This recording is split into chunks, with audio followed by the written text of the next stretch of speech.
நம்முடைய நெய்வேலியை ஒட்டி இருக்கின்ற வானராயபுரம் என்கிற பஞ்சாயத்துக்கு உட்பட்ட அந்த கிராமத்தில் பன்னெடுங்காலமாக அந்த மக்கள் வாழ்ந்து வருகிறார்கள்.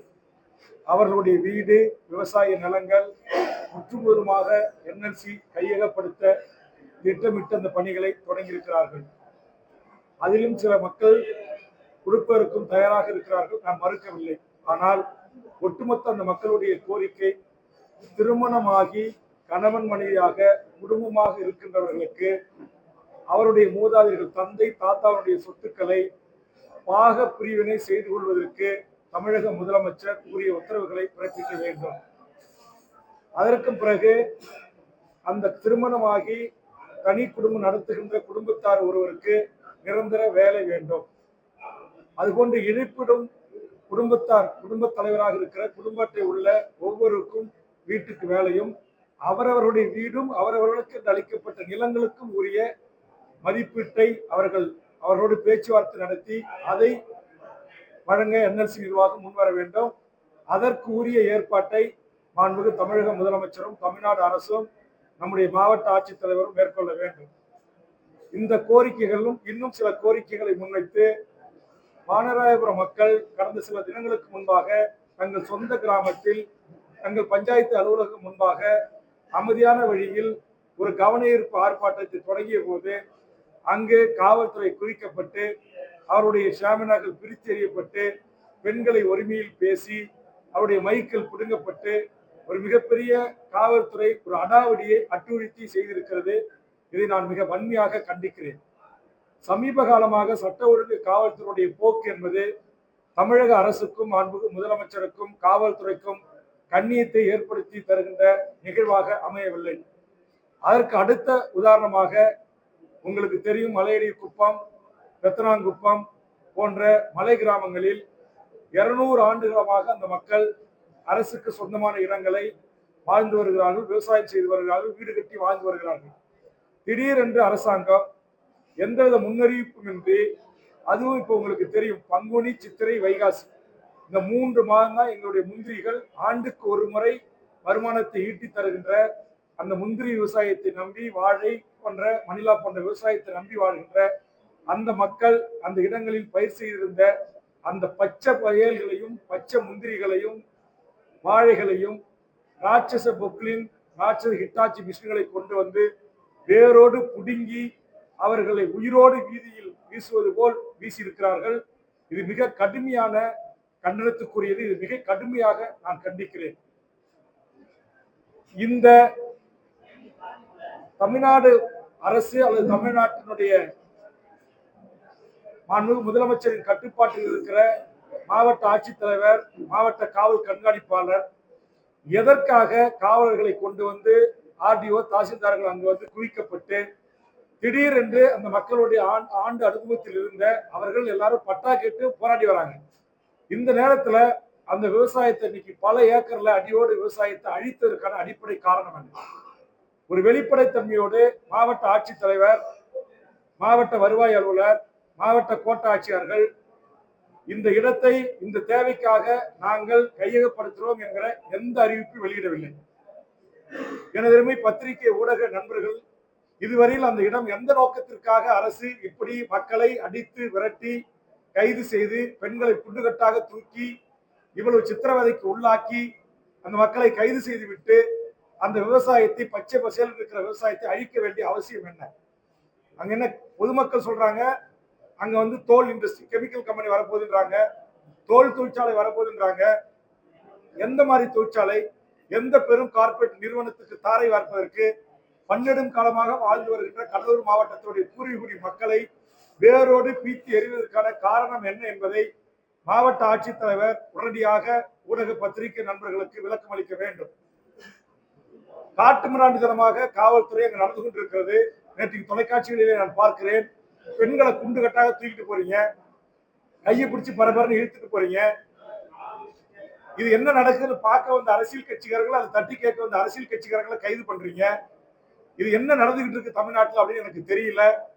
உடனடியாக இதற்குரிய விளக்கத்தை தமிழக அரசு உடனடியாக வெளியிட வேண்டும். அங்கு நான் சட்டமன்றத்தில் கேட்டது ஒரு வேளாண்மை கல்லூரி வேண்டும் என்று பாலூரையும் பாலூருக்கு அருகாமையில் இருக்கிற மலைப்பகுதியில் இணைத்து ஒரு வேளாண்மை கல்லூரி அறிவிப்பிற்கான வேண்டுகோளை நான் முன்வைத்தேன். அதை குறித்து நான் பரிசீலிக்கிறேன் என்று வேளாண்மைத்துறை அமைச்சர்கள் சொன்னார். ஒன்னு அந்த இடம் வேளாண்மை பல்கலைக்கழகம் வருவதற்காக எடுக்கிறீங்களா, இல்ல தோல் தொழிற்சாலை வருவதற்காக எடுக்கிறீங்களா, இல்ல கெமிக்கல் இன்று சிப்காட்டை நாசமாக்கி தெற்காசியாவிலே மனித இனம் வாழ்வதற்கு லாய்க்கற்ற இடம் என்று அறிவிக்கப்பட்டிருக்கிற அது போன்று இன்னொரு தொழிற்பூங்கிற பெயரில் சிப்காட்டு கொண்டு வர போறீங்களா? ஏன் எல்லாவற்றையும் மறைக்கிறீங்க? மாவட்ட நிர்வாகம் ஏன் மறைக்குது? பொதுமக்களை அச்சுறுத்தி பீதியை உண்டாக்கி அறுவடை செய்வதற்கு 3 மாதம் அவகாசம் தாருங்கள் என்று விவசாயிகள் கேட்டபோது கூட தர மறுத்து இந்த காட்டு மிராண்டித்தனத்தை ஏன் செய்தார்கள் என்று கேள்வி எழுப்புகிறேன். ஏற்கனவே என்எல்சி நான் பேச்சுவார்த்தை சீஃப் செக்ரட்டரியோடு முதலமைச்சரோடு பேச்சுவார்த்தையில் 3 கட்டம் ஈடுபட்டுக் கொண்டிருந்த போது சேத்தியத்தோப்பு பகுதியை ஒட்டிய நெல் வயல்களை அழித்தீர்கள். சென்னை உயர்நீதிமன்றம் தானாக அந்த வழக்கை விசாரித்து அதிலே உங்களை கண்டித்து அந்த பருவம் அறுவடை செய்வதற்கு அனுமதிக்க வேண்டும், ஏன் இவ்வளவு அவசரம் காட்டுகிறீர்கள் என்று எச்சரித்து கண்டித்தது. ஏற்கனவே இந்த மாவட்டத்துடைய ஆட்சித்தலைவர் காவல் அதிகாரிகள் உயர்நீதிமன்றத்தினுடைய கண்டிப்புக்கு ஆளாகி இருக்கிறீர்கள். அப்படி இருக்கின்ற போது இன்னைக்கு மலைநீர் குப்பம் உள்ளிட்ட பத்தாங்குப்பம் உள்ளிட்ட இந்த பகுதிகளை இவ்வளவு அவசரமா விவசாய நிலத்தை அழிக்க வேண்டிய அவசியம் என்ன? மூன்றாவது, என் தொகுதியில அங்குச்செட்டிப்பாளையத்துல ஆண்டாண்டு காலமாக வாழ்கின்ற ஏழை எளிய தாழ்த்தப்பட்ட ஒடுக்கப்பட்ட அருந்ததிய மிக பிற்படுத்தப்பட்ட சிறுபான்மை மக்கள் அவருடைய வீடுகளை எல்லாத்தையும் நீங்க இடிக்கிறீங்க. பண்ருட்டி டவுன்ல 300 வீட்டை இடிச்சு தரமட்டமாக்கிருக்கீங்க. நெல்லிக்குப்பம் பகுதியில அங்க இருக்கிற கூரைக்குடி மக்களுடைய வீட்டை இடிக்கிறீங்க. இதெல்லாம் இந்த அதிகாரம் எல்லாம் உங்களுக்கு யார் கொடுத்தா? அரசு அதிகாரிகளை நான் கேட்கிறேன். இதையெல்லாம் குறித்து நான் சட்டமன்றத்தில் பேசுகின்ற போது அதெல்லாம் எங்க அரசு அவசரப்படாது, நாங்க மக்களுடைய குடியிருப்புகளுக்கு அப்படி முன்னெச்சரிக்கை இல்லாம அவங்களுக்கு மாற்று இடம் மாற்று வீடு கட்டி தராம எந்த குடியிருப்புகளையும் நாங்க காலி செய்ய மாட்டோம்னு சொன்னீங்க. விவசாயிகள் விளைநிலையத்துல விவசாயம் செய்யற விவசாயத்தை நாங்கள் அழிக்க மாட்டோம்னு உயர்நீதிமன்றம் சுட்டி காட்டிய போது தமிழ்நாடு அரசு அட்வொகேட் ஜெனரல் சொன்னாங்க. இன்னைக்கு எந்த அடிப்படையில இன்னைக்கு இந்த மலைப்பகுதியில எங்களுடைய மலை கிராமத்துடைய விவசாயத்தை நீங்க அழிச்சிங்க? ஆண்டுக்கு ஒரு முறை வருமானத்தை ஈட்டி தருகிற எங்க முந்திரி மரங்களை வேரோடு புடுங்கி ராட்சத இயந்திரங்களை கொண்டு எரிச்சு எங்களுடைய கொடலை புடுங்கின மாதிரி, எங்களுடைய நுரையீரலை புடுங்கின மாதிரி, எங்களுடைய இதயத்தை அப்படியே நீங்க கத்தி கொண்டு கீறி புடுங்கி வீசுற மாதிரி வீசியிருக்கிறீங்களே. இந்த அநியாயத்தை அக்கிரமத்தை செய்வதற்கு அதிகாரம் தந்தது யார்? இதற்குரிய பதிலை தமிழக முதலமைச்சர், தமிழக வருவாய்த்துறை அமைச்சர், தமிழக வேளாண்மைத்துறை அமைச்சர், விவசாயத்துறை அமைச்சர் எனக்கு அளிக்க வேண்டும், இந்த மாவட்ட மக்களுக்கு அளிக்க வேண்டும். இல்லை என்றால் மிகப்பெரிய ஒரு போராட்டத்தை நாங்கள் தமிழக வாழ்வுரிமை கட்சியின் சார்பாக பாதிக்கப்பட்ட மக்களை திரட்டி, பாதிக்கப்பட்ட விவசாயிகளை திரட்டி, வீடு நிலங்களும் பட்டா கேட்டு போராடி இருக்கிற மக்களுடைய வீடுகளை இடித்து தரமட்டமாக்குற இந்த அநியாய அக்கிரமத்தை கண்டித்து மிகப்பெரிய போராட்டத்தை நாங்கள் முன்னெடுப்போம். அதே போன்று இங்க நான் சொன்ன லெதர் கெமிக்கல் இது போன்ற நிறுவனங்கள் வந்தால் இன்றைக்கு பசுமை தாயகம் அமைப்பு வச்சு நடத்துகிற இன்றைக்கு பாட்டாளி மக்கள் கட்சி ஏற்கனவே இதற்காக தொடர்ந்து குரல் கொடுத்திருப்பதை நான் வரவேற்கிறேன். அதே போன்று இன்றைக்கு பச்சை தமிழகம் என்ற அரசியல் கட்சியும் பச்சை தமிழகம் என்கிற ஒரு கிரீன் மூவ்மெண்ட் அமைப்பை நடத்துகின்ற எங்களுடைய தோழர் சுப உதயகுமார் அவருடைய வழிகாட்டலோடு அங்க எந்தவித நாசகர திட்டங்கள், அது லெதர் தொழிற்சாலையோ கெமிக்கல் இண்டஸ்ட்ரியோ மக்களுடைய கருத்தறியாமல் மக்களுடைய ஒப்புதல் பெறாமல் எந்த தொழிற்சாலைகளையும் அந்த பகுதியை நாங்கள் அனுமதிக்க மாட்டோம்.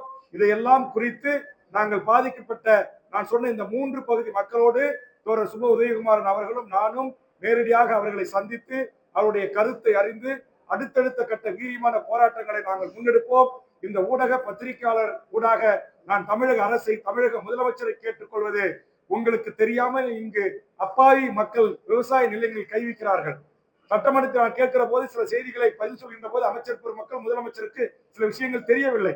ஆக முதலமைச்சருக்கு தெரியாமல், முதலமைச்சர் அனுமதி அளிக்காமல் இப்படி விவசாய நிலங்கள் மீது இன்றைக்கு ராட்சத இயந்திரங்களை ஓட்டுவது, விவசாய பயிர்களை பிடுங்கி எறிவது, விவசாய மரங்களை பிடுங்கி எறிவது, ஆண்டாண்டு காலமாக வாழ்கின்ற ஏழை எளிய தாழ்த்தப்பட்ட பிற்படுத்தப்பட்ட சிறுபான்மை மக்களுடைய வீடுகளை நீங்கள் புல்டோசரை கொண்டு இடித்து நிறுவுவது, இது எல்லாம் ஒரு மக்களால் தேர்ந்தெடுக்கப்பட்ட ஜனநாயக நாட்டில் ஜனநாயக அரசுக்கு அழகா என்பதை தயவு செய்து நம்முடைய முதலமைச்சரும் அமைச்சர்களும் சிந்தித்து பார்க்க வேண்டும். இதற்கு துணை போன அதிகாரிகள் எவராக இருந்தாலும் அப்பாவி பொதுமக்களை துன்புறுத்தலுக்கு செய்து கொலை மிரட்டல் விடுவது போல் இன்றைக்கு எங்களை காவல்துறை மிரட்டுகிறார்கள் என்று பொதுமக்கள் பதிவு செய்கிறார்கள். ஏன் இந்த மிரட்டல்? யாருக்காக நீங்க வேலை செய்றீங்க? மக்கள் தான் உங்களுக்கு எஜமானர்கள். மக்கள் வரி பணத்தில் சம்பளம் வாங்குகின்ற காவல்துறை, வருவாய்த்துறை ஏன் இவ்வளவு மோசமாக நீங்க இவ்வளவு ஒரு இரும்பு கரம் கொண்டு அந்த மக்களை அடக்கின்றீர்கள்? வானராயபுரத்துல எல்லா கட்சி எம்எல்ஏக்கள், எல்லா கட்சி மாவட்ட செயலாளர்களும் பாதிக்கப்பட்ட பகுதியை வந்து பார்க்கறதுக்கு சேமனாருக்கு மைக் இருக்கு. ஆனா நான் பாதிக்கப்பட்ட பகுதியை பார்க்கறதுக்கு போகும்போது உடனடியாக சேமன் எல்லாம் நூற்றுக்கணக்கான காவலர்கள் குறிக்கப்பட்டு பிச்சை எழுதிறீங்க. ஏன் வேல்முருகன் என்றால் ஏன் காவல்துறை அஞ்சுறீங்க? ஏன் வருவாய்த்துறை வேல்முருகன் என்றால் என்ன? நான் ஜனநாயக ஆள் தானே, நான் ஒரு மக்களால் தேர்ந்தெடுக்கப்பட்ட ஒரு சட்டமன்ற உறுப்பினர் தானே, ஒரு தேர்தல் ஆணையத்தில் பதிவு செய்யப்பட்ட ஒரு அரசியல் கட்சி தலைவர் தானே. அங்கு போராடுகின்ற மக்களை சென்று சந்திப்பதற்கு எனக்கு இந்த ஜனநாயக நாட்டில் உரிமை இல்லையா? அப்ப ஏன் இப்படி அவசர அவசரமாக அந்த பந்தல பிச்சு எறியணும்? வானகரபுரத்துல, தென்குத்து புதுநகர்ல, அப்ப திட்டமிட்டு நீங்க அங்கிச்செட்டிப்பாளையத்துல நான் தொகுதி எம்எல்ஏ, எனக்கு ஒரு செய்தியே கிடையாது, எனக்கு ஒரு முன்கூட்டி அறிவிப்பு இல்லை.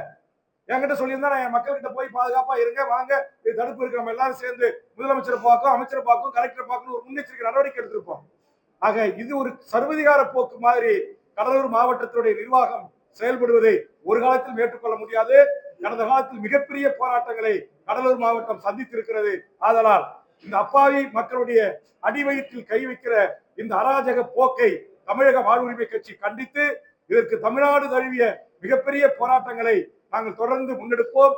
சுற்றுச்சூழலை பாதுகாக்கின்ற நம்முடைய அருமை தோழர் சுப உதயகுமாரன் போன்ற, பூவுலக நண்பர்கள் சுந்தரராஜன் போன்ற எண்ணற்ற இந்த சமூகத்தை நேசிக்கிற, இப்ப உங்களுக்கு தெரியும் ஜஃபர் அலி என்று சொல்லக்கூடிய புதுக்கோட்டையிலே மணல் மாஃபியாக்களுக்கு எதிராக போராடியவர் இன்னைக்கு லாரி ஏற்றி படுகொலை செய்திருக்கிறார்.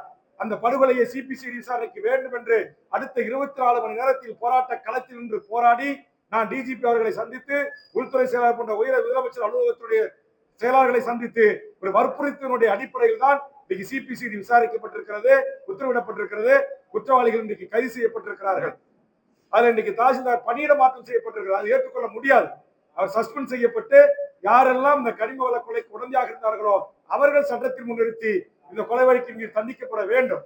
அதே மாதிரி இந்த மலையடி கிராமத்தில் இத்தனை நூற்றுக்கணக்கான ஏக்கரை கையகப்படுத்தி கனிம கொள்ளை நடைபெறுவதாக இருக்கிறது என்று ஒரு தகவல் வருகிறது. அப்ப அந்த கனிம கொள்ளையை ஈடுபட போகின்ற பெரும் முதலாளி யார்?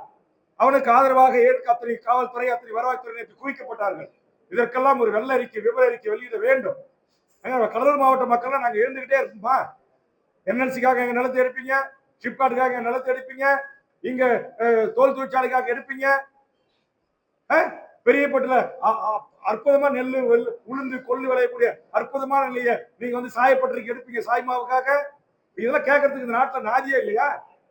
இது எல்லாம் இங்கு ஜனநாயக சக்திகள் ஒன்று கூடி போராடுவதற்கான அந்த போராடுவதற்கான வாய்ப்பையும் சூழலுமே நீங்க ஏற்படுத்தி தராம காவல்துறையை கையில வைத்துக் கொண்டு இந்த அகம்பாவதம் ஆட்சி அதிகாரம் இருக்கிறது என்கிற ஆணவத்தோடு அதிகாரிகள் நடந்து கொள்கிறார்கள். இதையெல்லாம் முதலமைச்சர் உடனடியாக தடுத்து நிறுத்தி எமது மக்கள் இந்த மண்ணில் ஆண்டாண்டு காலமாக இந்த பூர்வீக மக்கள் சொந்த நிலத்தில் நிம்மதியாக உழைத்து தங்கள் விவசாயத்தை நம்பி வாழ்கின்ற மக்களை நிம்மதியாக வாழ விடுங்க. அப்படி என்ற வேண்டுகோளை என்னுடைய தாய் நிலமான சொந்த இந்த விவசாய பூமியிலிருந்து மாண்புமிகு தமிழக முதலமைச்சருக்கும் தமிழக அரசுக்கும் வேண்டுகோளாக முன்வைக்கிறேன். இதை மூன்றையும் இந்த அடாவடி அட்டூழிய கைப்பற்றலை நிறுத்த வேண்டும். இந்த 3 கிராம சார்ந்த மக்களோடு பேச்சுவார்த்தை நடத்தி ஒரு சுமூக தீர்வை எட்டிவிட்டு தான் அவர்கள் கேட்கின்ற இழப்பீடு, என்எல்சி சம்பந்தமானவர்கள் வீட்டுக்கு ஒருவருக்கு நிரந்தர வேலை, ஏக்கர் ஒன்றுக்கு 1 கோடி என்ற கோரிக்கை. அதே போல மலடி கிராமத்து மக்கள் பட்டா கேட்கிறார்கள், பட்டா கொடுங்க. அதே மாதிரி இன்றைக்கு அங்குச்செட்டிப்பாளையத்தில் அங்க இருக்கிற அந்த மக்கள் பட்டா கேட்கிறாங்க, பட்டா கொடுங்க, அவங்களுக்கு வீடு கட்டி கொடுங்க. சட்டமன்றத்தினுடைய கேள்விக்கு தானே சொன்னீங்க, எந்த ஒரு வீட்டையும் நாங்கள் இடித்து தரமட்டம் ஆக்க மாட்டோம், அவர்களுக்கு மாற்று ஏற்பாடு செய்து விட்டு வீடை தந்து விட்டு தான் நாங்கள் வீட்டை இடிப்போம்னு சொன்னீங்க. இப்ப எப்படி நீங்க இடிக்கிறீங்க? இப்ப இதெல்லாம் கேட்பதற்கு யாரும் இல்லைன்ற நினைப்பா இங்க இருக்கிற மாவட்ட அதிகாரிகளுக்கு? உங்களுக்கு யார் உத்தரவு போட்டா? சட்டமன்ற உறுப்பினர் நான் கேட்கிறேன், பதில் சொல்லுங்க. அதனால உடனடியாக மாவட்ட ஆட்சித்தலைவர், இந்த மாவட்டத்துடைய தலைவர் இதற்குரிய விளக்கத்தை அளிக்க வேண்டும். இல்லை என்று சொன்னால் மிகப்பெரிய போராட்டத்தை தமிழக வாழ்வுரிமை கட்சி முன்னெடுக்கும் என்பதை இதன் மூலமாக அறிவிக்கிறேன்.